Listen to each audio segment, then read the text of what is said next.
Secret friends, unite!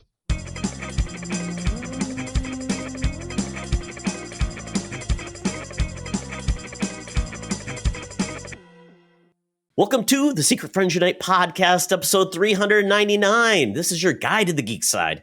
And for all of our podcasting network, you can listen to the whole feed and get all of our podcasts. The Code 47 for Star Trek, the Holocron Chronicles for Star Wars, Co-op Mode for video games, and SFU Prime, which you're listening to now. Then go to YouTube, subscribe and watch, leave a comment on all of the wacky things we do. And you'll never know what you see in our wonderful backgrounds because you might be surprised.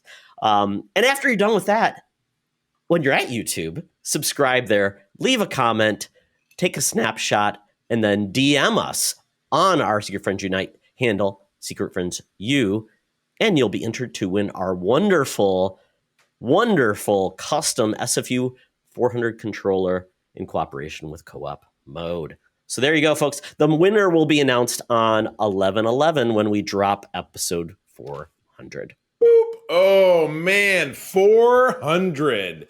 And we were just, I'm Charlie, by the way. Hello. Yes, Charlie Card and Todd Oxtra. You know us. Very good. Or maybe you don't. Yes, we were just talking amongst the stars of the Secret Friends Unite Galaxy about having a very special 400th episode. So stay tuned for that, because obviously there is a grand prize to be claimed. But Todd, how's Sunday treating you today? How you doing? Well, I didn't turn into a werewolf, but we had an incident. I was walking my dog. A dog jumped its fence, attacked my dog. The owner came out really upset, obviously, because you'd never want your animal to do anything to anyone else. Everyone's fine. Like I said, I've not turned into a werewolf, so I guess maybe that's a sad thing. Well, it was werewolf stories don't normally go well. It was like a quarter moon last night or Friday, so I don't know that you're out of the woods. I could be a werewolf by night. Tax guy by day. Yeah, exactly. But other than that, yeah, it's just fun. We went to brunch, it's spooky brunch. So everything is like themed and named. So all the food is expired. Spooky brunch. Exactly. Are you going to get food poisoning? Your guess. I don't know. But this time of year and just wrapping up, watching some more spooky stuff. Charlie, you're always going and doing things, raking the leaves and such. Oh my goodness. Anything new? It was, man, I mean, it has been the most milquetoast weekend. We went in. My uncle, Tim, my mom's oldest brother, moved back to Michigan for the first, after having been gone for almost 40 years. So we went and had lunch with him. We came back, we raked, man. It was awesome. What a day. And then today has just been doing this kind of stuff. It's my regular Sunday, podcasting and laundry. Remember that old show? What was it? The Jersey Oh, yeah. Shore? They had GTL. Jim Tan Laundry. Yeah. So mine is podcast Star Trek laundry, so G or PSTL. There you go. There's mine. Ooh, I'm claiming it. PTGSTL. PTSD. Go with it. Yeah, go with it. Yeah, you rake and bag, I assume. I just blow the leaves in one spot and mulch them. And it's into the street in our community. You just rake them into the street. Oh, really? Oh, yeah. I have a couple of roller bins from back in my days in the restaurant supply industry. I put the leaves in there, walk them out, dump them in the street. That's an EGR thing. Yeah. They have somebody that comes and collects them, or they have a guy that comes, or do you just do it on your own accord and just piss off your neighbors? No, it's a big truck that comes by with a cow catcher kind of thing and grabs it. I know this is great radio, folks. Why don't we get back to talking about our delightful program by getting into talking about, and boy, we're getting precarious with the numbers here because this is episode 399. So we have Action Comics 399 from April of 1971. I have not ever been in a morgue as portrayed on this comic book cover, but apparently it has a lot of similarities with being in a office with big filing drawers, because Superman is hanging out with this toga-wearing dude who is like, you must die. He's speaking to Superman. You must die like these two Supermen before you. And there's two open drawers. That are, I'm squinting to read these labels. It says I will read it for you, Charlie. It says Superman 1, Superman 2, they're not in order, and then Superman 3, the drawer they're opened. Gotcha. Who were the mystery Supermen? Why were the doom bells tolling Superman? You're dead, dead, dead. That's not a very catchy tune, so I'm gonna have to give a thumbs down for that one. So, and Well, the best part's at the top, Charlie. Read that. Superman simply says, "Oh, extra super babies, Lost World." All right, okay. There's a super baby? So this is like an A-B story scenario. Yeah, you usually got like a backup story that was like 3 pages long. All I can say is at this point, we're 15 years away from Crisis where all of this shit went away. And that's okay. Yeah, DC, like I said, it surprises me. And I know I've said this before. I feel like by the time we got into the 1970s where Marvel was kind of telling more serious stories, whatever it is, that Action Comics wouldn't still be doing this 1940s, 1950s style, gotcha covers with all this exposition about a story that probably didn't really add up to much or no nothing, or maybe it wasn't legit. I mean, like I said, when we do our, random number generator, this is another one that I would just love to have it come up and figure out what the hell's going on. Yeah, we are going to probably have to come up with another cover. Maybe we'll just start from scratch when we hit 400 and just start with one. We might run out. There are still some 400s out there, but it does very few. Yeah, it's just the DC stuff essentially at that point. Yeah, so I say, yeah, you're right. At 4, we'll do 400, and then at 401, we'll start out with a number 1. Sounds perfect. We'll just let everybody know why they're like, why are you showing a 1? Because we had to.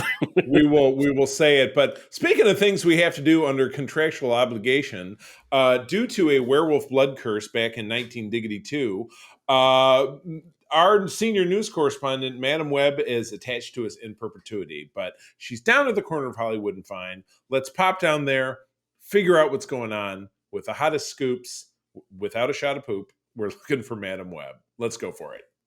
Now it's time for Madam Webb's Rumors and News. Take it away, boys. Thank you, Madam Webb. As Charlie once mentioned, your gypsy curse, blood curse, werewolf curse, whatever it was. The thing is, I think to even add that on, you were unfortunately in your 90s bitten by a vampire. So unfortunately, that means you're essentially an eternal 90-year-old. You'll always be that age forever and ever. I mean, I thought the story went that she bit the werewolf and that was the deal, but I don't know. You know what? She tells us a lot of tall tales, but you know what? Her ability to bring us the hottest scoops makes it all worthwhile. So anyway, what do we got this week? What's going on? Yes, so it's actually been a pretty busy news week. In the first one, we got this trailer dropped for Ant-Man and Wasp: Quantumania, which this is the next film coming after Black Panther, which I believe is in the spring. It's March, right, Charlie? Is that? Oh my God, I don't know. I thought that was more of because aren't they giving us a February release? This isn't the February release, is it? Oh, this is February 17th, 2023, following Valentine's Day. And essentially, this is bringing the Ant-Man family all together. You get the whole family. Cassie's now a teenager. And unfortunately, they trust her to build a quantum device, which essentially sucks them into the quantum realm. You know what? Never trust teenagers with something important because you know what? Yes. They will make a mistake. How many times was the Enterprise... Yeah. The Enterprise threatened by the carelessness of Wesley Crusher. It was more than once, without a doubt. Yeah, so this looks like it's the quantum realm. Really looks like it's Marvel's opportunity to do some wacky things in regards to the aliens. They all look different. There's a space cantina, a quantum cantina, I guess best way to put it. They run into Kang, and apparently this is a new cut from the trailers they showed at D23 and also Comic-Con, SDCC. And this one did not go as serious apparently as one of the other trailers did. And this is really going to lean into Kang, basically taking Cassie, unless Scott Lang and maybe some of the other Ant-Man family goes steals something. Right. And apparently that trailer is what the other trailers is what revealed MODOK, which we did not see in this either. Oh, gotcha. Yeah, because I would say this trailer seemed very heavy. There wasn't a lot of nods and smiles in this one, although the music theme from it was Goodbye Yellow Brick Road from Elton John. I like it. A nice nod to the classic rock vibe of the Guardians of the Galaxy, who we'll talk about in a moment here. But, what do you think? Marvel has really been dragging ass with their films in the last, certainly almost 2 years, really. Golly. I mean, there are some people who are really feeling that, the supremacy of the MCU film dynasty ended with Endgame. What is this going to be a chance to bring it back? Is Wakanda Forever going to be something to bring it back? Because we're going to see that in less than 2 weeks. Yeah, I think it was easier when you had one Endgame, as you would say. Thanos. They teased him. I think what they're just doing, and this is going to be a challenge for a lot of folks, they're laying they're planting a lot of seeds everywhere. Mm-hmm. And they're basically saying, we're going to let these incubate, but we're not going to have one center point anymore. We're going to have 5 different big events that are eventually going to happen. They're just not happening tomorrow or next week. We're laying everything. We talked about the Young Avengers, potentially. Fantastic Four is coming. Right. We've got the metaverse thing, multiverse thing. Sounds like that's going to end too. So, and Kang is part of the multiverse because that was essentially kicked off in Loki. So Kang is now back. So you can see that the seeds are there. It's just, if you're impatient and you're like waiting for things to happen, you're probably like, yeah, it's not a big deal anymore. But I think starting with Black Panther, which, and following Black Panther, we're going to talk about something else that popped up. I think we're going to get some momentum finally. I think with Ant-Man is going to be a lot, I think, because once again, he is the first of, he's one of the first to get a third movie in that second tier of heroes, which is great. And I think it's typically a crowd pleaser. And I think we even joke, Charlie, it's like people that are not up to speed on everything under the sun. I just hope Louise is there riffing and saying, this got you up to speed. This is all you need, people. I hope that that's the first, 120 seconds of this movie is him just riffing and going back and forth. Because, you're right. The Ant-Man films are a crowd pleaser. It's a little less heavy, yet this go around, it does seem that they're leaning into a little bit heavier subject matter. But, it's interesting to hear that there's another little gloom and doom kind of trailer out there. I would certainly be interested. I think this is the first Marvel movie, too, directed by the same director for every entry, Peyton Reed. He did 1, 2, and 3. So you get consistency versus somebody else. Thor has had many, many different directors. Captain America had essentially 2 different directors because the first one was by the guy who did Rocket, the Rocketeer. And it was the Russos after that. Russos, Doctor Strange had 2 different directors. I'm trying to think of anybody else. Thor had, how many ever different, 3 different directors essentially. So maybe that's what we need. And Ryan Coogler is obviously the same director on Black Panther. So we'll see. Right. Consistency. So, all right, what else we got here? So we're sliding into the slipperiest of the slippery. We're talking about the Silver Surfer, who last graced our screens actually was portrayed by personal friend of the show, bet you didn't know, Doug Jones, but was voiced by Larry Fishburne, right? Back in 2007's Rise of the Silver Surfer, the Fantastic Body Double or Body by Doug. Body by Doug. But it was, I enjoyed those Fantastic Four films, but this one was a particular not because of the portrayal of Galactus as a big scary space cloud. But awesome character, obviously, real briefly, Silver Surfer was Norrin Rad, an alien dude, became a herald of Galactus, I believe, to save his own planet. I think it's kind of his backstory. Yeah, he sacrificed himself. Yep. But then sacrificed himself to make a deal to save planet Earth once he, met the Fantastic Four, which is what happened in, that film as well. So anyway, Marvel looking to duplicate the success, certainly what I feel is the success of The Werewolf by Night, the one-shot, the special presentation, which we'll talk about. The second one is coming out here pretty shortly, so this would be 3rd or 4th or whatever. Before the 2024 release of Fantastic Four, Silver Surfer would have himself one of these little one-shots. So Todd, like you were saying last episode, the episode before that, nice format to kind of test the waters. Here's one episode instead of 6 or 8 episodes, which, we're off to the races, and here's a side this and here's a side that, and maybe didn't need to be this long.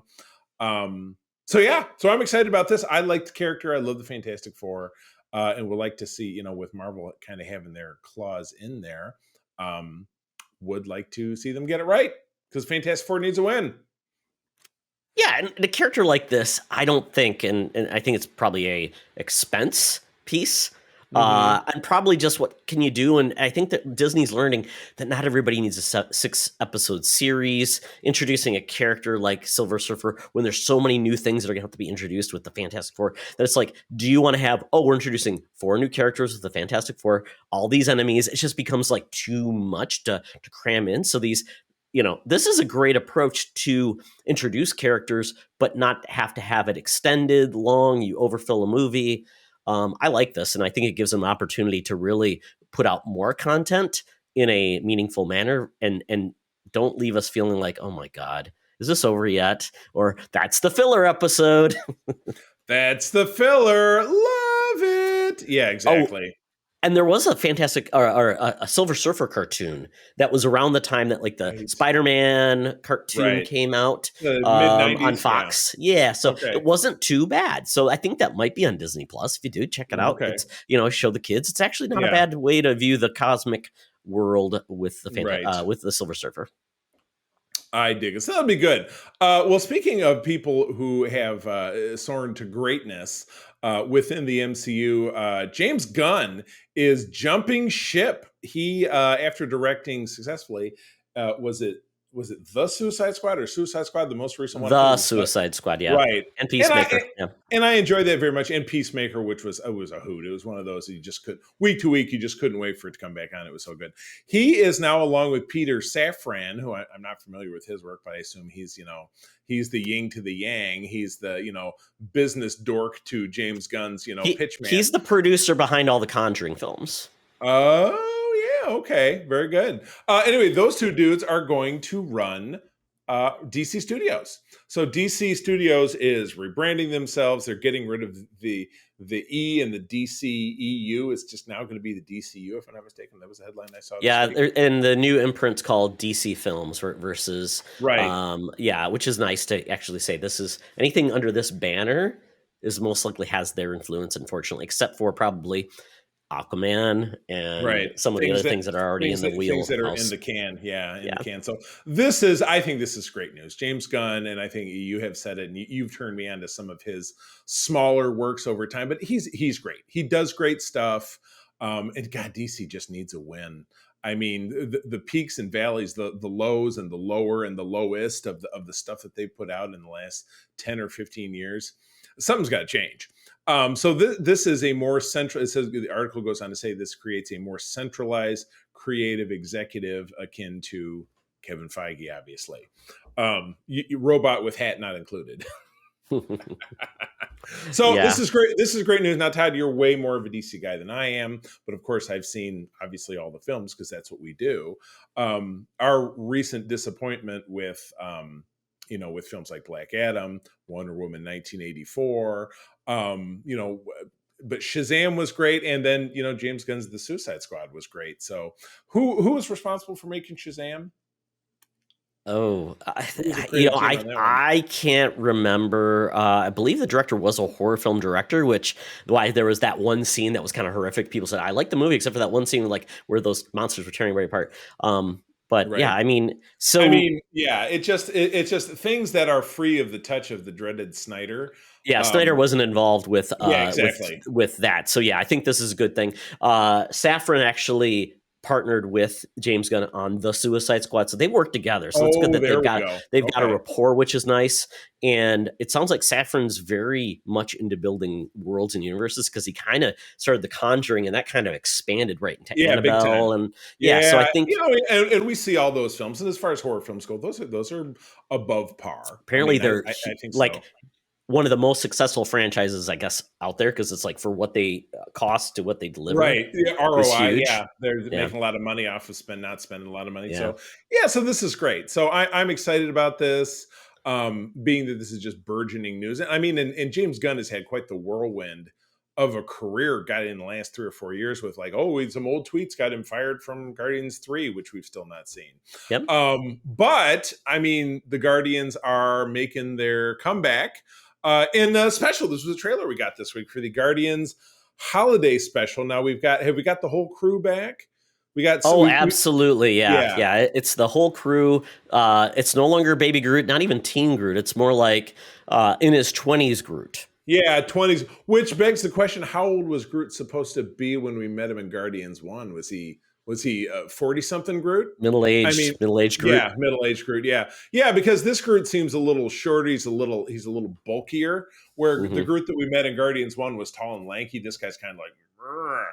But yeah, this just looks like a blast. So yeah, just in short, we open up with a lot of back and forth going on with the Guardians and the what do they call it? The Ravagers. There we go. Because Mm-hmm.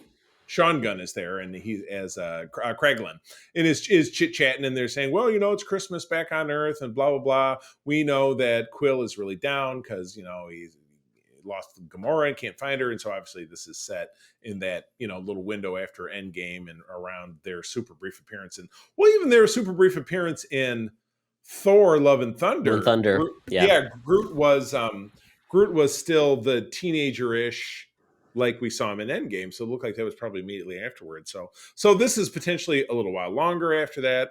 But yeah, what Drax and Mantis team up is they go to Earth, and their idea to make Quill have a great Christmas is to kidnap Kevin Bacon, who is still, the greatest actor in. That would have been what? Footloose? What would beyond Footloose? What would Star-Lord even know him from? Quill disappeared in 1988, so that would have been it. Yeah, because he didn't remember. Tremors was in the 90s, 89, right? Yeah, 89, 90, and he wouldn't remember him from She's Having a Baby. I guess you can't get Michael J. Fox because because I was trying to think who would have been or a star like an Arnold Schwarzenegger, like a teen star. Yeah, exactly. Getting a Schwarzenegger would have been hilarious because that would have made a lot of sense, right? Because he was in all the movies. Terminator and Commando and Predator. Yeah, that would have been something. That would probably made the most sense. But Arnold's and Arnold's still sticking around, right? Exactly. So we're getting. We're obviously Kevin Bacon was an easier get, but yeah, they break into his house and he runs away and they're chasing him. It's a hoot. So and it's perfect. It's perfect because it's got essentially the two most clueless of the members. I mean, with Drax and Mantis. They're all pretty dumb, but yes, it's a tough kind. Even though dumb at heart. Yeah. Is that a good term? Yeah, dumb heart. Dumb at heart. Groot and Rocket do show up briefly again. We see buff Groot or whatever. So we get this in it's almost November, but yeah, we get this just the day after Thanksgiving or on Thanksgiving on the 25th. Which is perfect. And it was funny because Mark and I were both. He tweeted and he goes, "I thought this was an anime special." I'm like, "I did too." Just like Werewolf Play Night. When I heard this, I'm like, "Oh, those are just going to be animated things, right?" Yeah, right. Like the Lego specials and things like that. I'm kind of glad they're doing this. Yeah, they're rolling out the actual crowd of characters, the actual actors. So that's pretty cool. So I'm looking forward to that. So again, November 25th over on Disney Plus. Todd, you love Star Wars news, right? Yes, I do. Okay, well, what do we got? Yeah. So, Charlie, you and I have both been a little bit confused. Like, what is the forward path with Star Wars? Because the only thing we knew that was going to be post the sequel trilogy was Rogue Squadron. That is essentially off the books now. We don't know if that's even happening, although people are saying, oh, it's going to happen and blah, blah. But the first real news we've gotten, apparently this came from Variety as well. So, or even Deadline, I think a couple of them are putting the pieces together saying, this is actually going to happen. There is going to be a new movie set post sequel series. And the cool part about this, it's by writer Damon Lindelof, who is responsible for both Lost and Watchmen, which I love both those. Watchmen, the TV series, not the movie. So people that didn't like that, but love the Watchmen, I loved it. It's great. And there's going to be partnering with a director who did episodes of Ms. Marvel, Charmin Obaid Chinoy. She's actually a director of documentaries as well, which is an interesting. So she's kind of getting into out of that world of more, I guess, serious documator and going into this type of thing. So, and it's essentially not giving us much about what this could be in regards to what the actual topic will be, but it is supposed to be post sequel series. So I think this is the move in the right place. Get a strong producer, somebody who has put together long things, has been successful, and then getting a fresh talent is a good recipe, unless it's it screws up again where the director is like found to be a monster, or Disney doesn't like them. A great recipe, unless it's not a great recipe. Yeah, Exactly. I mean, there's been, it seems almost like nothing but stumbles so far with Star Wars on the big screen since the Disney acquisition, since George Lucas was out of the picture. On the big screen, we have Rogue One, which was phenomenal. Never met anybody who didn't love Rogue One. And then it's very middling with the sequel trilogies. I know some people who feel very strongly about it, but the vast majority of people for wanton, love it or hate it, just feel like, and Todd, you and I have talked about this a lot of different times, that it is simply directionless. You have a first movie, which was a great, strong start. You brought in another director, Rian Johnson, who had a very different vision, turned the things around. Some people loved it, some people hated it. Then the first director JJ comes back, and he says, well, I just need to spend part of my time undoing what was done by Rian Johnson because it was not my vision the first time around. And we just end up with something that was just a colossal train wreck. And he had like 3 hours, how long was probably 2.5 hours. I don't know. I mean, that should have been 2 movies. I mean, if we look at this in the big perspective, if it wanted to be successfully done, well paced, handled with care, 2 movies would have probably been the best approach, because that movie felt like it was so crammed. And then it was like, and here's a resolution. I'm like, oh, wow. Nobody was anybody happy with that resolution? Now they're going to kill Palpatine. I don't know anybody who just absolutely gushes over that film. No, that one seems to be the one that people felt like it is what it was. It without a doubt was that thing that you described. It was a film. It was a film. So again, I'm challenged to believe, with all the announcements and cancellations of things related to Star Wars, that this is going to hold anyway. But you throw in a name like Damon Lindelof in there, I feel more positive about it. He makes things happen. I mean, that's the thing. You need someone to make things happen. He is a doer. He's the Jack Bauer of the film industry. He gets results. Maybe he throws somebody out of a window every once in a while. I don't know. I'm not a judge. I'm not the law, but the dude gets things done. So I would have to imagine, if there was the big step after Kathleen Kennedy says, well, we're not going to announce anything.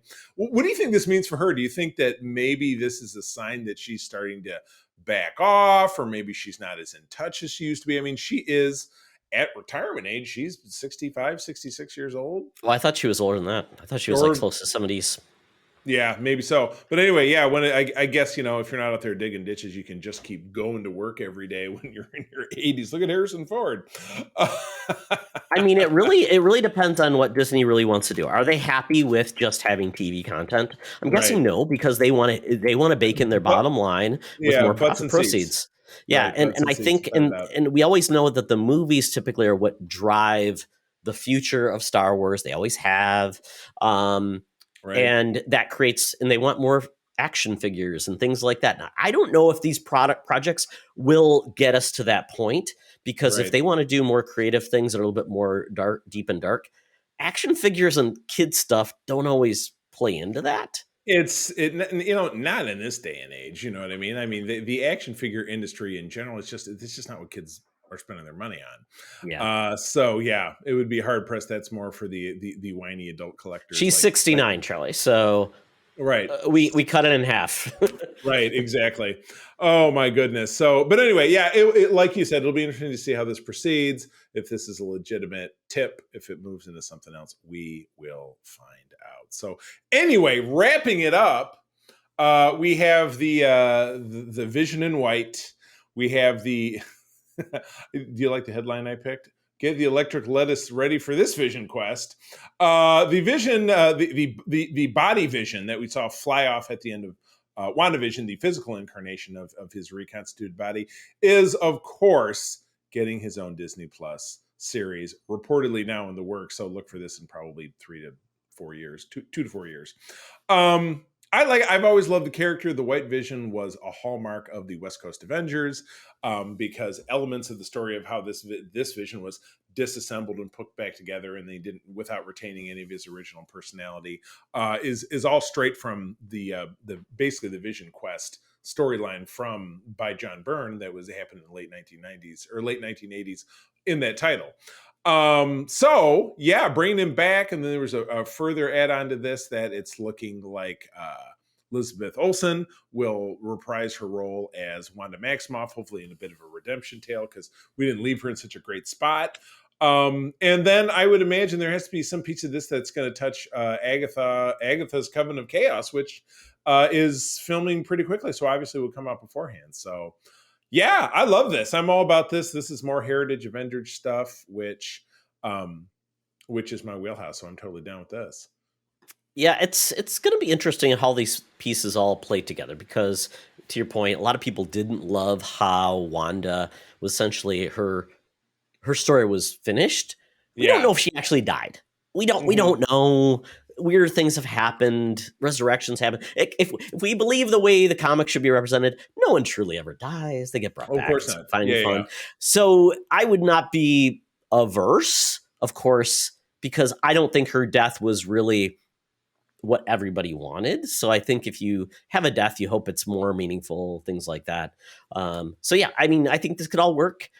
Vision as a lead character in a series of his own, be curious how it plays out. Is he really enough of a person? Or, I mean, Paul Bettany's great, but is this Vision itself, I guess, a force of nature to be held to actually control a narrative as a series? Or should this be a one shot? Or is it run the risk of turning into a book of Boba Fett where like, well, everybody gets a show, but maybe everybody really shouldn't have a show. 3 of the episodes will be something else that we like better. Yeah. Here's Wonder Man. Well, and again, that's something that we didn't borrow from. It's true. Wonder Man's personality was imprinted on the Vision, and that's why Wonder Man fell in love with Wanda, and there was this weird love triangle, and that was at the exact time that this happened. How else are we going to get the Grim Reaper into the MCU, Charlie? Well, yeah, and the Grim Reaper is Wonder Man's brother, and there were those 2 miniseries in the 80s, the Vision and the Scarlet Witch, Volume 1 and Volume 2. Volume 2 was longer, but it set up the whole Grim Reaper, and he had like a goth girlfriend. Her name was Necra, which is gross. Necrophilia. Perfect. Yeah, is that like Mia Goth? Yes. Oh my God. The name that can't possibly be true. Oh my goodness. I don't get the reference, but I'm just going to let it slide. But anyway, so if this is something that is in talks, I would imagine bigger announcements would be made in the new year. So 2025 is what this feels like for me, in essence. So I definitely am looking forward to it. So with that, Todd, the news has come to a wrap. We will bid Madam Webb adieu. It's time to get that gypsy cab. We got to get down to Scugtown. I'm talking about Nastyville. The Geek Easy is waiting. Let's go. But before we go to the Geek Easy, here's a message from our sponsor, Manscaped. Hey, everybody. Support for Secret Friends Unite is brought to you by Manscaped, the best in men's below-the-waist grooming. Their products are precision-engineered tools for your family jewels. Manscaped's Performance Package, the ultimate men's hygiene bundle. Join over 6 million men worldwide who trust Manscaped with its exclusive offer for you. 20% off and free worldwide shippings with the code SFU at manscaped.com.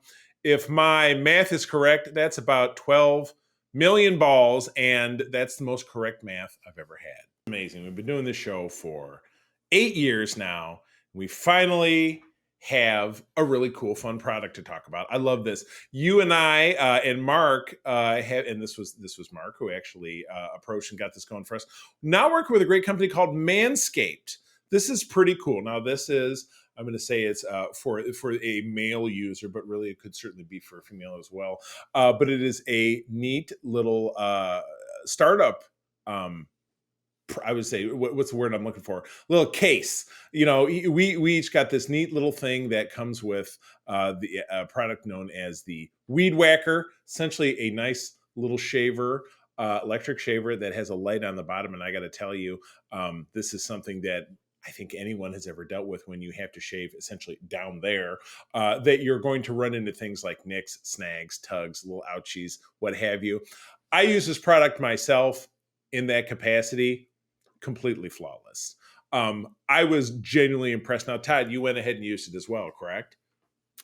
Yes. I shaved my head with the Lawnmower 4.0. Essentially, I do everything down to I take the guard off, do that, worked really well. I took care of the rest of my lower the deck needs as well with the guard. And it was great. It's great. Feels a little more freeing. And then I used the one of the products, which is a essentially a crop preserver ball deodorant, as they call it. Yep. Use that too. I like it. So it's makes you feel okay down there. So I know this is a little squeamish for most men because they don't want to talk about their hygiene in front of others. But you know what? It's good to be hygienic. One of the things I also used was the nose trimmer. The weed whacker.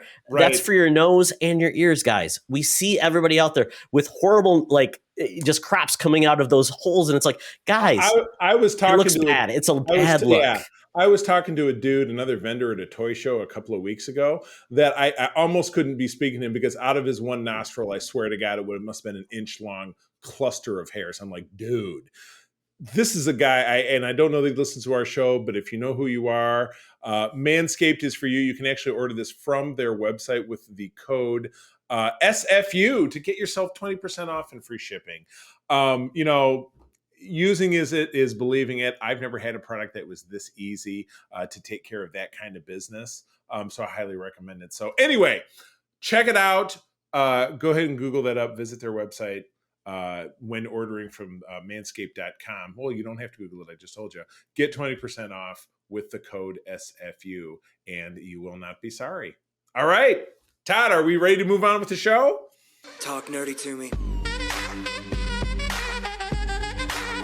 Talk nerdy to me. We're sitting in the Geek Easy, drinks are poured, and we are ready to get our nerd on. This week, Charlie, my goodness. Maybe we'll start with this one, because we both watched it. You couldn't tell me anything about it. I finally watched it. It was killing me. All right, so yeah, 3 weeks ago, I talked about Barbarian, the horror film set in my hometown of Detroit, Michigan. I think I saw your house right next to this. You think so? Well, Yeah. it'd be tough because they filmed this in Prague or Slovenia or Sokovia or something. But no, it's set in one of the worst ghetto neighborhoods in Detroit, which is called Brightmoor. I remember hearing about this from my uncle, who's a Detroit cop. Really, really bad. And it's really off kilter. But you heard my thoughts about it, obviously, a few weeks ago. Todd, it's your turn.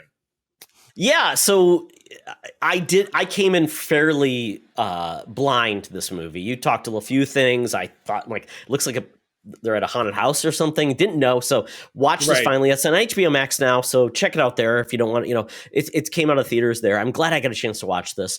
And this movie, to your point, Charlie, it's not what you would expect.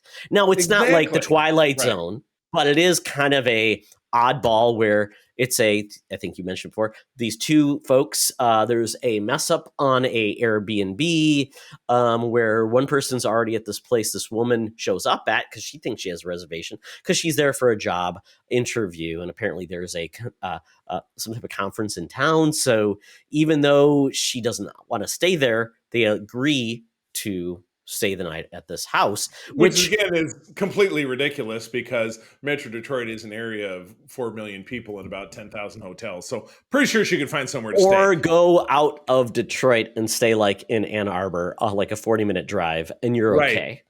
Trust me, I stay at enough hotels in this state that you can't swing a dead cat.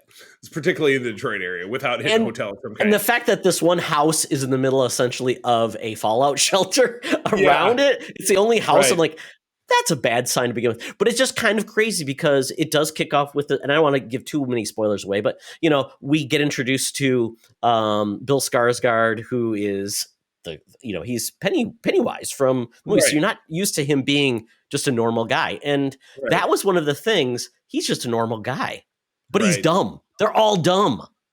Super dumb. Yeah. I mean, you're right. I want to go spoilers, but I don't want to go spoilers. But eventually, she finds her way down into a secret passage under the house as she walks down this long, scary corridor, which is people shouldn't do that.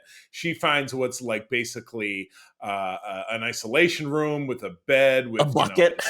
It's and a camera, a bed and a bucket in a a camcorder from the 90s. So you're just fucking turn around. What are you doing? But she opens the door and there's an even bigger set of stairs. And because she's trying to follow Skarsgård down because he went down there first and gets down, and then you're right. She told him, Yeah. don't go down there. Oh no, I got to check this out. No, you don't. Why do you have to check it out? You need to just leave. Exactly. So, but yeah, I love the movie. And then there's a part big, 2 essentially. Yeah, right? essentially the movie stops cold, and then it kicks over to a part 2, which seems completely disengaged from the story, but winds its way back into the story. So I have to tell you, of the movies that I've seen, and again, you watched it just now. I watched this a month or so ago. This is one of the most thrilling, exciting movies I feel like I've seen in theaters this year. You know what I mean? It was a genuine, you had no idea what was going to happen, who's a good guy, who's a bad guy, who's going to live, how are they going to live, what the hell's going on. And I think this is some of the conversation I had with April when we saw it, and I don't know if I said this for fear of giving any spoilers when I talked about it before, but Todd, it leaves you with the opportunity of saying, oh my God, they could make a prequel to this to learn all about other story elements, which I don't want to spoil. But you know what? How about not? How about it just is a movie that and I don't think it was dramatically successful. So it was great, but it's also good that it wasn't successful, because then they won't try. I heard it did well, actually. Yeah, I heard it did well. I mean, I would verify the numbers, but I thought it did maybe 40 million, which I guess I didn't. I'm curious what the budget is. Yeah, I mean, because to your point, I mean, but everyone who talks about the movie, critically 92% of Rotten Tomatoes. I don't know if there's information on its budget. To your point, $40 million is what it earned. Did not seem like a lot was spent on this film, because there was largely very limited special effects. Right. So in essence, looking at it that way, it could be considered a return on investment kind of success, because it was a low investment on that point. They ended up making. I would just love to know. I thought it was so great, but I just don't want to see. And here's the story of blah blah blah that happened 40 years prior. No, $4 million budget, so making $40 million, highly successful. These are the type of things you want to happen. Yeah, Charlie. Exactly. Yes, but my jokes to you was, damn, Justin Long, you suck. And it makes me funny, because I said it makes me not want to buy a Macintosh, because that was the old days when Justin Long used to say, I'm a Mac, and they're going to say, I'm a PC. Oh, that's right. And then he uses a Macintosh in this, and he throws it across the room, a Mac. Oh my God! Yeah, talking about hoisted by his own petard. Yeah, it was a highly enjoyable film. Like I said, I think it's one of the best that I've seen this year, to be honest. And that's lumping in all the Marvel movies and stuff. Oh, Black Phone too. I think there's been some really good quality horror films this year. Right. And then there was Halloween Ends, or whatever the hell. We don't have to talk about that one. No, it's no good. I was looking for those Corey dolls on the shelf and still not finding them. Oh my God! All right, well let me steal the microphone here for a second. Sure. We got into, and maybe it was because of the spooky season or whatever it is. We started watching some movies or whatever's, but The Walking Dead is back now. They're in their final chunk of the series. There's now, I think, 3 episodes left. So it was one of these. April loves watching things in their entirety, so we went back and started the series again. And I probably have mentioned this, but I have probably watched the first season of The Walking Dead is 6 episodes. Very easy to just rip through that. And I've probably seen that segment. I probably rewatched that maybe 4 or 5 times in the last 12 years since the show's been on. But this was the first time we ever really watched the entirety of everything. And it's funny, early in our relationship, April and I have been together almost 10 years. We bonded on this show. I was just discovering it. I kind of got her and my son into it. He was my stepson. He was 12. He wasn't a child. He wasn't a little child. So it wasn't child abuse. And we all really, it was one of those shows we always watched together for the longest time when he was growing up. So we really love it, but we come to realize we've not rewatched the series in its entirety ever. So a lot of this is just really where did so-and-so come in, whatever it is. And we're up to the point where you meet the Saviors and Negan. And just yesterday we watched, the season with the Circle, and he's got Lucille the baseball bat. Oh, the April was just visibly gasped when, he's like, well, I don't really give a shit about Abraham, but when he killed Glenn, because Glenn's death was really very brutal. Todd, as I'm sure you remember. Now, you've watched the show. When did you? I know you're not watching it anymore. When did you kind of quit quit? Was it after Rick was gone, or did you not make it? I watched that follow-up season following Rick being gone, where it was like that fast forward, and then I watched more of it, and I'm like, and because I think after that season, that's when we were introduced to the Tiger King. No. Oh, where I am right now, rewatching. No. When was the Tiger King announced? Was he? You're talking about Ezekiel in the kingdom, and that's right at the same time as Negan. Okay, got it. So so I was post where Rick had, we thought he was dead, and he was obviously in a helicopter going away. And then I watched this season, and after that, I'm like, you know what? It just feels like it's repeating the same story. Hey, we met another bad group of people. Can we trust them? I don't know. And I'm like, this is never ending. And I know it did change with that one group that came in that was more like, and that's where we're currently at. Where it's like more like this is a society that is flawed, and now we're going to try to take that down. That society. And and that's where they're looking to wrap it up, because again, there's only a couple 3 episodes left. The Commonwealth is the bad society, and right now they tried to they found him guilty of murder, and they tried to line him up against the wall and kill him, and then everybody else jumped in front of him. Then there was the exact moment that Daryl showed up and stabbed the guy in the head with in the head with a knife. Was Carol there too? Was it the Daryl and Carol show? It was the Daryl and Carol. So this show will wrap up. I know Fear of the Walking Dead, which has been more of a thing that April's into than I am, will be back, but we're also getting the Maggie and Negan Odd Couple spinoff that's going to happen on the island of Manhattan, and then we're getting the character of Daryl with no Carol, Daryl minus Carol in France. Which Todd, in case you don't remember, because I'm like, why are they in France? That's where at the end of season 1, when they're in the CDC before they're with that's right. He's going to blow everything up. He says, well, the people in France felt like they were close to getting an answer before everything went down. So somehow Daryl takes his happy ass. I don't know how he's going to get there with his motorcycle. He's going to drive it across the Atlantic Ocean. Rowboat. He's gonna hook up his motorcycle to a rowboat that's connected to the oars. Love it. It's gonna be zombie sharks. It'll be wononderful. Zombie squid. God. Yeah, I love it. It'll be fun. But anyway, pirates, Charlie. Zombie pirates. Well, there had to be boats out there. But anyway, I'm a little more reinvigorated in the series than I used to be. We're gonna, all 10 seasons are on Netflix, just so you know, and then the 11th season is on the AMC Plus app, which we have. So if anyone else is interested in this journey, join in. Let us know what you're thinking about it. Add us over, at me at C3 and I was gonna say on YouTube, not on YouTube, on Twitter, or at Secret Friends U, and let us know if you are getting into The Walking Dead as it's winding down. So just a couple 4 episodes left, and they'll be donezo. But it really won't, because we've got to follow Negan and the team. And we gotta go to, This series in name only will be done so. And then correct. You move on to something else. Yes, exactly correct. Very good. Only have 20 more seasons to look forward to of those shows. Yes, exactly. You know what? What was it? The Troy McClure's 138th Simpsons Spectacular. Who knows what kind of adventures the crew will get into between now and the time the show becomes unprofitable. Absolutely. Yeah.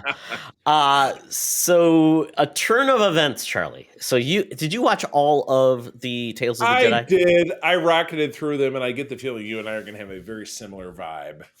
I did not watch the Ahsoka episodes. I had no interest. I'm like, Ahsoka's going to have more stories to tell. She had a ton of other stories to tell. This is just probably going to be more details in her life, and I could care less.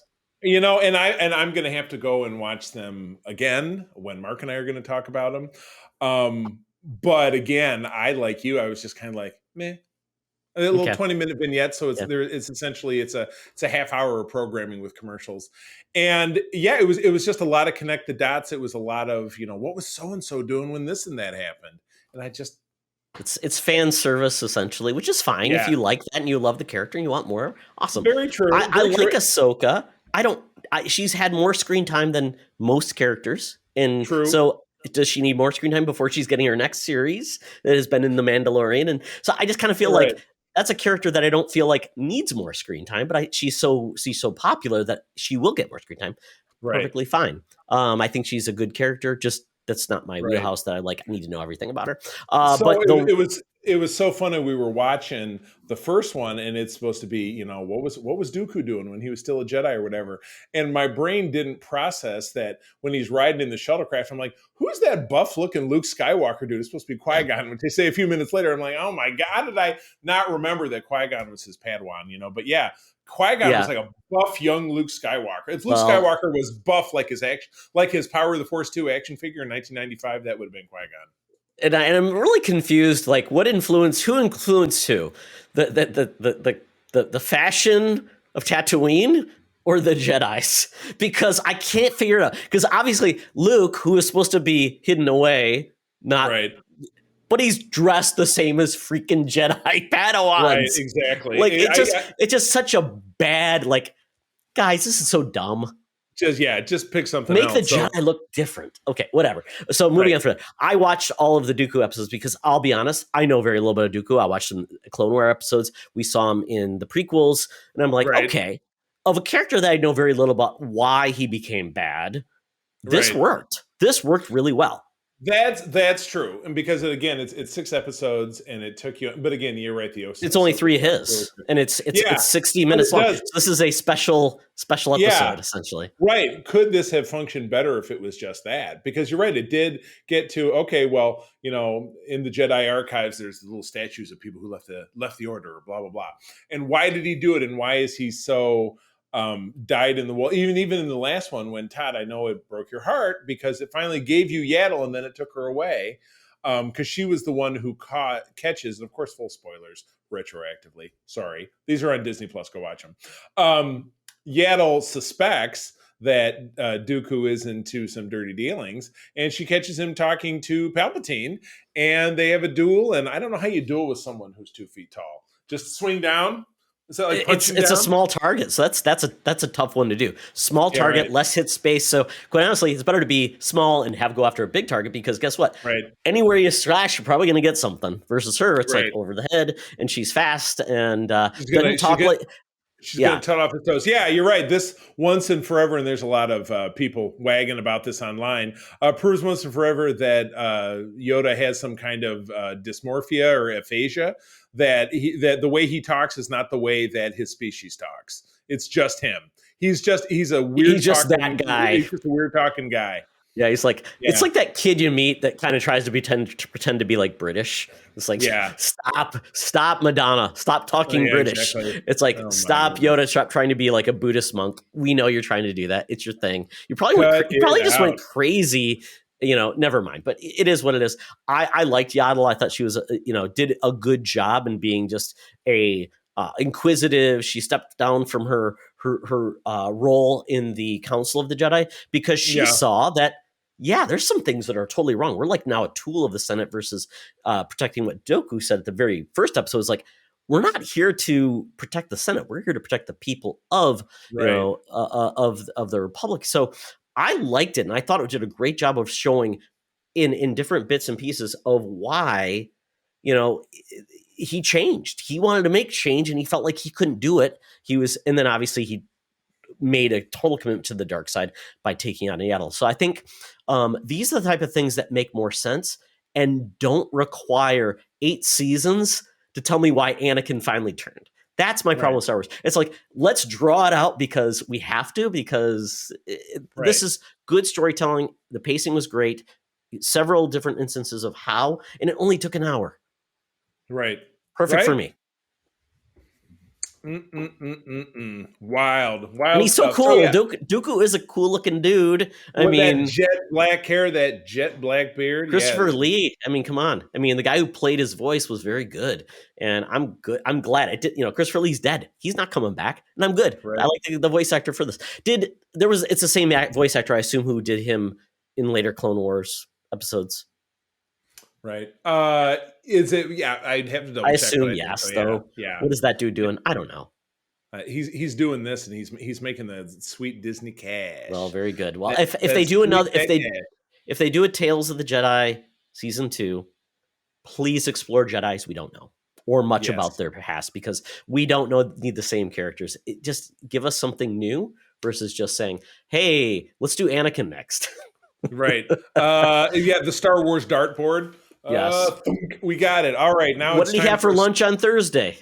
Oh, don't take away my what did Lando have for breakfast on Tuesday after Empire. Exactly. You know that one's my favorite. All right. Well, with that, Todd, it's time to wrap it up. Let's get out of this nasty place where we're going to stiff them on the tip anyway, because we always do. But I'm getting on my Air Qantas app. It's time to go to the land down under. That's right. It's time for the Thunderdome. The mutants await for a topic or game. Let's do it. Welcome to another edition of Thunderdome! Thank you, Tina. I mean, someone gathered for a topic or a game to be entertained. And this week, we're going over a topic, and that is kind of a recap of House of the Dragons. We haven't really touched on it much, and I thought this is appropriate maybe to give its own segment, just like we would do a spoiler cast. So we're going to touch on every episode just very quickly, and then kind of give us our kind of where we land with what is next. So Charlie, we'll do this. So I've got the recaps from IMDb very quickly. I'll do episode 1, you do episode 2, and we'll go from there. Episode 1 of House of the Dragons is essentially set 1,000 years before the events of Game of Thrones.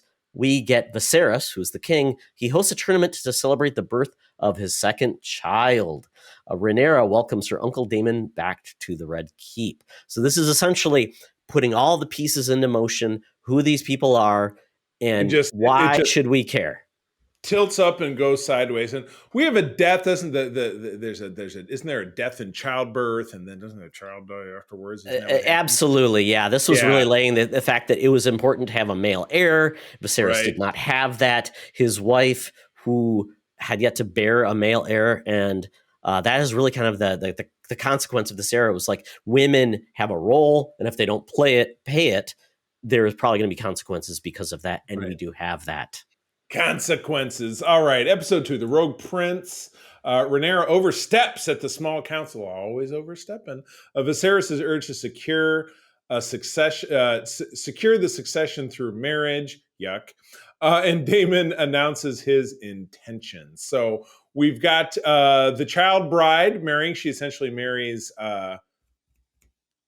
what is Rhaenyra's childhood companion. The cousin, yes, the cousin of Lord Corlys's son steps forward to marry Rhaenyra because there is going to be. So basically, Viserys says it is going to be Rhaenyra. She will be my heir because I do not have one yet. And at this point, Alicent is not yet. Alicent is not yet going to give an heir to the king. So essentially. This is kind of, he's trying to play both sides of the coin, and that's part of his character, Viserys. He wants to make everyone happy. He wants to keep his family happy, and that's a dangerous game in the Game of Thrones. We know that. So, Rhaenyra's not happy. Well, she's trying to be happy, as she says, I want to be, if I'm going to be the queen, let me play a role, and she's kind of batted back. She feels a little discontent. Ouch. All right, what happens next? Yeah, the second of his name. This is where we get really the first action-packed episode where Daemon and the Sea Snake, Lord Corlys, they go towards to essentially take on this front where it's this group of these villains who are trying to disrupt the trading lines. And Daemon goes. They were kind of like the in The Walking Dead, like the Whisperers, or the Saviors. It's just like the warlords, right? Like the crab feeder. Urgh. Scary stuff. Yeah, absolutely. And this is where we have a great battle scene where Daemon steps forward. We think he's going to basically say, I share allegiance to the crab feeder, and I represent the triumvirate group that he's going to give them away. And he essentially does this really cool go in, take down the leader of the crab people, and hacks him in half. And through this, though, we do get the fact that Alicent is now married to Viserys and does give an heir, and that is Aegon, a male Targaryen. I guess he's got a wiener, so that's where it's at. All right, episode 4 is the King of the Narrow Sea. Rhaenyra continues her search for a suitable match. That's not a journey that's going to end in a great place. Daemon returns to King's Landing and stirs the pot some more for the king. And Rhaenyra learns a valuable lesson. Now, this is where we get in King's Landing a little bit of the underbelly. There's a whole subculture of, cat houses and cat houses for boys and girls, and then we get the forbidden kiss that no one sees, but someone sees it, and that's right, romance is brewing. Keeping it in the family. This is where that all gets going. Oh my God. Yeah, we were wrong, Charlie. We did not. Rhaenyra has not been married yet. She's not sure what she's going to be doing. But basically, everyone's coming forward. We've got lots of different folks. Some Lannisters have come forward, kind of courting her. She doesn't really want to feel like she's a part and parcel of just a possession. She wants to be queen and have her own accord. And through all of this, we get this weird mix of Daemon being a weird uncle, and there is that spark between them. It's very weird, but we know that the Targaryens, there's a mix of bloodlines anyways. So this is all feeling odd and weird, and Rhaenyra has to watch herself because what do they call them? The little sparrows or whatever, the birds from Game of Thrones. The spies are always watching, and the royals cannot just go on and do what they want. Right, exactly. Yeah, so we get Relight the Way, episode 5. Yeah, Daemon is married now to the Sea Serpent's daughter, and he has many children. And we essentially, Viserys and Rhaenyra broker agreements with the Valyrians, and Alicent seeks the truth about the princess. So essentially, we're getting finally how the pieces will be laid, that Rhaenyra will be married to her cousin, and they will move forward to basically bridge the gaps and make this family of the Targaryens stronger through that match. And it just continues to build more and more issues. And Alicent and Rhaenyra's relationship as childhood friends, there's daggers drawn in between that relationship even going forward as Alicent hears about the rumors about her and Daemon. My, yeah, things are just getting a little more dangerous in the hood. Things are just getting nuts, without a doubt. You know what? I looked away. Which one are we on to? We're on episode 6. This is the time jump, Charlie. Oh, that's right. So so we got they split the season in half. So we get some actors that change. We pick up as Alicent. She's the actress whose name is escaping me, but we saw her in Ready Player One. We saw her she was in Bates Motel. So she was most Olivia Cook. I like her work. So The Princess and the Queen, episode 6. 10 years later, Rhaenyra navigates Alicent's continued speculation about her children, wink, while Daemon and Laena weigh an offer in Pentos. Pentos sounds so much like Clash of the Titans. It's like the resort you want to go to. It's a place, and they're hanging out there, kind of like they don't know where they want to stay. Daemon and his wife, their children, because they have a dragon, they have some penchant, they have royalty. It's like the Kardashians, right? The Kardashians, not the Kardashians. Keeping up with the Daemons, as it were. Exactly, and we're introduced to all the adult children now, or children as they're raised, and you're basically seeing this is the generation that will really be the ones that matter more so than the past generations. Right, and you see obviously that all Rhaenyra's children don't look anything at all like her husband. Wink, wink, no. Wink, wink, wink, wink, wink, wink, wink, wink, wink, wink. Too much wink, and my eyeballs are going to fall out. So it's a little sus, and the battle lines just continue to be drawn because you know that it's coming to a head. So.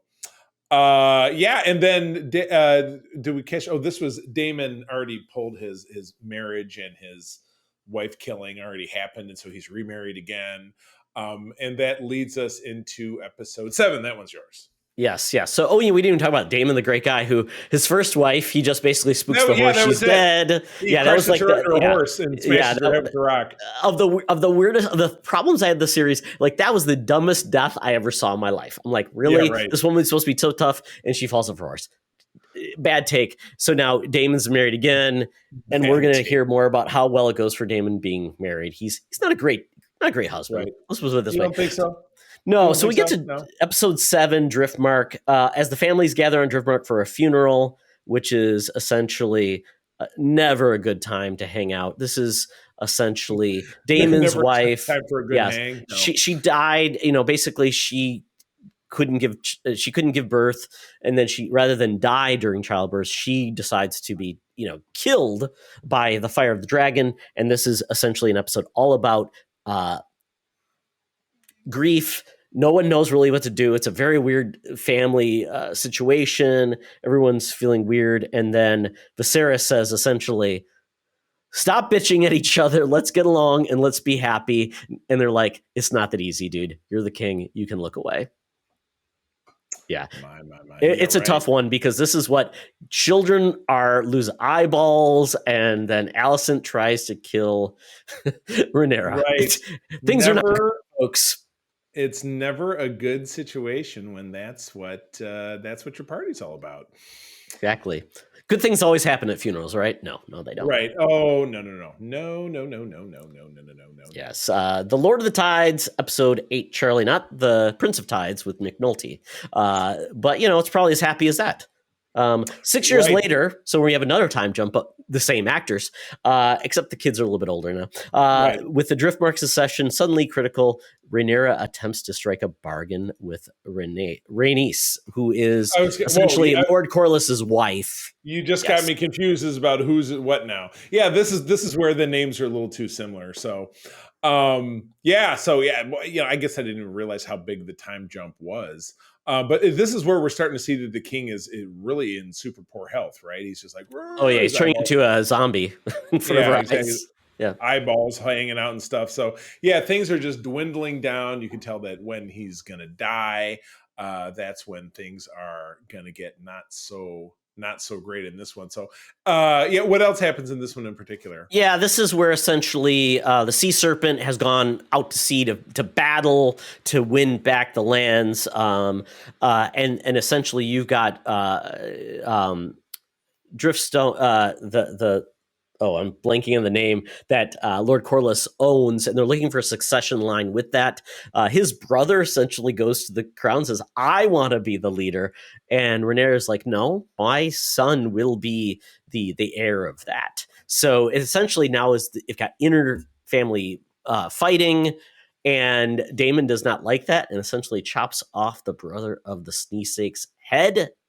Womp womp. Oh, yeah, not going well. It's a dangerous room, even in the throne room, and that you don't really see this in a Game of Thrones, that all the swords that make up the throne just go out. And again, it looks like something from The Walking Dead, because those are the kind of traps they set up to make sure you don't get up somebody's front doors that get stuck on the spikes. Oh, yeah. My toilet plunger throne is not as cool as that. Toilet plunger throne.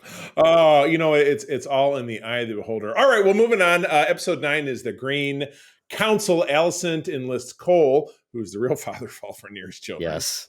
Ouch. And Aemon to track down Aegon. Otto gathers the great houses of Westeros to affirm their allegiance. And actually you're wrong. Strong is the father. And he was killed by Rhaenyra by the really creepy Lord Tarly, who now is kind of the creepy guy. He's the foot fetish jerk-off guy, isn't he? He definitely is. He's an odd man, and he's... Oh, my God. Don't trust him, man. That's a bargain you don't want to deal with. Yeah. Can't trust it. Yeah. Oh, my God. Yeah. So, this is all leading us to the massive whoopsie conclusion in episode 10. Yeah, this is not good. So essentially, they're trying to say Viserys passes away. He, in his deathbed, told Alicent, who he thought was his daughter, that yes, you're the one that will, take on the darkness, the song of ice and fire. And she thought it meant her son, Aegon. And so they try and track him down. She did. Yeah. And he's got like these palaces these shops where he has children battling. He's a freakazoid. We don't want him to be king. And they do hasty crowning to make sure it says, oh, he's actually going to be crowned in front of everyone. And Rhaenys basically escapes and essentially says, I could cook you, but I'm not going to. Bad mistake. As she interrupts the coronation, leaves. Right. So we essentially now have a crowned king versus Rhaenyra, who is supposed to be the queen. And that's where the season finale opens up with number 10, Charlie. Oh my God. Yeah. So in the season finale, while mourning a tragic loss, which was obviously the death of the king, Rhaenyra tries to hold the realm together, and Daemon prepares for war. And again, I'm gonna draw a blank on the character's name because it's nothing but backbiting, because obviously the envoy, who is Alicent's father, shows up to wherever the hell they're living at Driftmark, right? Mm-hmm. Shows up at Driftmark and says, if you take the knee to the new king, you can keep this place and your kids can stay here. And they're like, fuck you. She's the queen. Like that's going to happen. Yeah, exactly. And he's like, well, I'm just going to this thing and that thing. And then later in the episode, you have her son, who is Todd. Take it from here. I'm fuzzing on the specific details. Essentially, they're trying.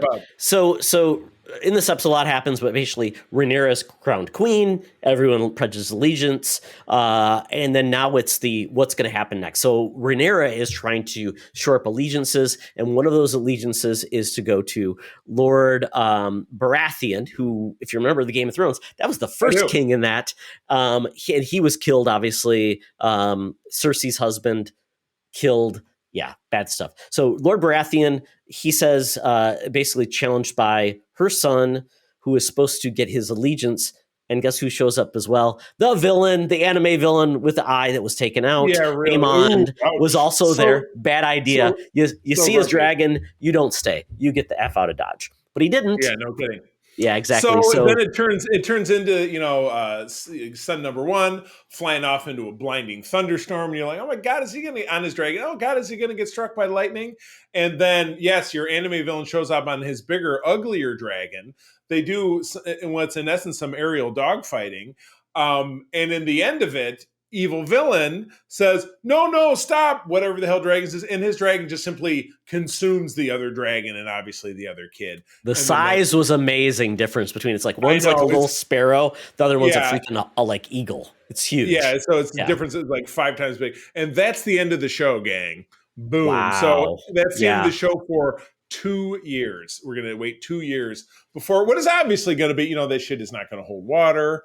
And it already launched 1,000 memes. We got, my favorite was Andy from Parks and Rec. I just want to say, my bad. Exactly. Yeah, a lot of stuff going on here, very heavy, and it feels like, yes, it doesn't feel like a lot happened, but this is all saying this is a civil war for the crown. We're here. We don't have like the White Walkers coming in, so this is going to be more of a civil war. The crown, battles are going to occur, and allegiance are going to be set. So this is, you know what? A lot of people were worried about this show, but I think if anything, people are like, wow. I think I think it was tremendous. I found it to be very accessible for someone who Game of Thrones, much like Star Wars or anything, or Star Trek in particular, is just very, very dense. You got to know all the bits and pieces, like here's the map and and this thing and that thing. I think starting what you and I have always kind of dreamed about for Star Wars, dial it back 1,000 years, rebuild things that don't have to do with you'll get an Easter egg here, Baratheon this and King's Landing that and the Starks this or whatever. So you're getting name drops of things that fans will know, and you're like, well, real hardcores will be like, well, blah blah blah around this rock is this thing or that thing, but the rest of us don't really have to care about, because it's not going to affect the fact that this is a very high stakes, crazy political drama. Which really delivered, and then left you with a cliffhanger that you were like, "Oh, Jesus Christ!" You know what I mean? So I loved it, and I eagerly, await its 2-year return. Yeah, very little magic except for the dragons. There, you would not know this is a fantastic word. And Charlie, you didn't mention once how dirty people are. So that's that's growth on your end.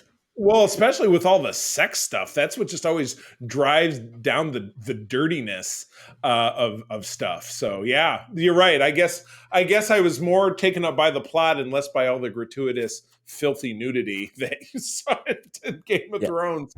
Just accept it. But yeah, this has been a great season. I'm really happy, and I can't wait to see where they go next. And yeah, and I was so happy to, once again, looking forward to every Sunday having a new episode, having that what happened before the episode recap, which is fantastic. I wish more shows did that. It's so cool. And then having like the precursor. So yeah. So very good Game of Thrones, House of the Dragon. I call it the Hot D. take this you well. It is what it is. At least it's not a hot C. Exactly.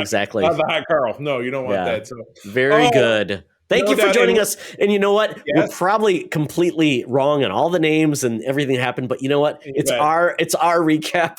So reclaim it as our own.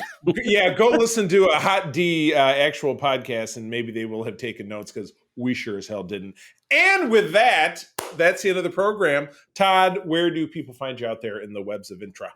Oh, they can follow me at TOxtra, where I'm trying to do better with actually playing some games these days. I'm watching a lot more TV and stuff rather than playing games. So I'm doing that, having a good time with fantasy football, and trying to drive interest into the podcast and everything we do. And, trying to say, hey, we're getting to 400 episodes of this, 100 episodes of co-op mode. And, we would just want to celebrate our greatness that we brought to this podcast, and we want people to share it. That's where we're at. Follow us. Go to YouTube. Get a controller. Do that exactly. You can find me over on Twitter at the C3. Just go ahead and spell it out. My wife, April, and I do run the USS Grand Petoskey. I'm going to give us a little plug. If you're in the state of Michigan, Grand Rapids Comic-Con is November 11th through 13th. This is in 2022. If you happen to be listening in the future, we are having our first annual meeting. We're very excited about that. The Saturday of the con after the show floor closes. You can find that information online at that website. Would be a great chance to learn about our club, our accomplishments, and we have a great silent auction to benefit the Make-A-Wish Foundation of Michigan, which is our chosen charity. So very excited about that. If you're in Michigan, if you're a trekker, please come find us. Obviously, it's within the venue, so it'd be a paid entrance to the show, but it's a great show. So please do come down. I also do everything I can to fill up our Secret Friends Unite Facebook page with content for your entertainment. So that's all for me, folks. Thanks as always for joining us. I'm going to tell you that sharing is caring, and to keep on trucking. Be the hero, not the villain. In the truck. Dracaris. Fire. This podcast is part of the Secret Friends Unite podcasting network. Visit secretfriendsunite.com for more great shows, articles, news, reviews, and more. Secret Friends Unite podcasts are available on Apple, Google, Spotify, and other podcast services around the world. If you'd like to be part of the conversation, you can join us on Facebook or our new Discord server, or follow at Secret Friends U on Twitter. Please subscribe to Secret Friends Unite on YouTube and visit our merch store at tpublic.com. Just search Secret Friends Unite. Thanks for listening.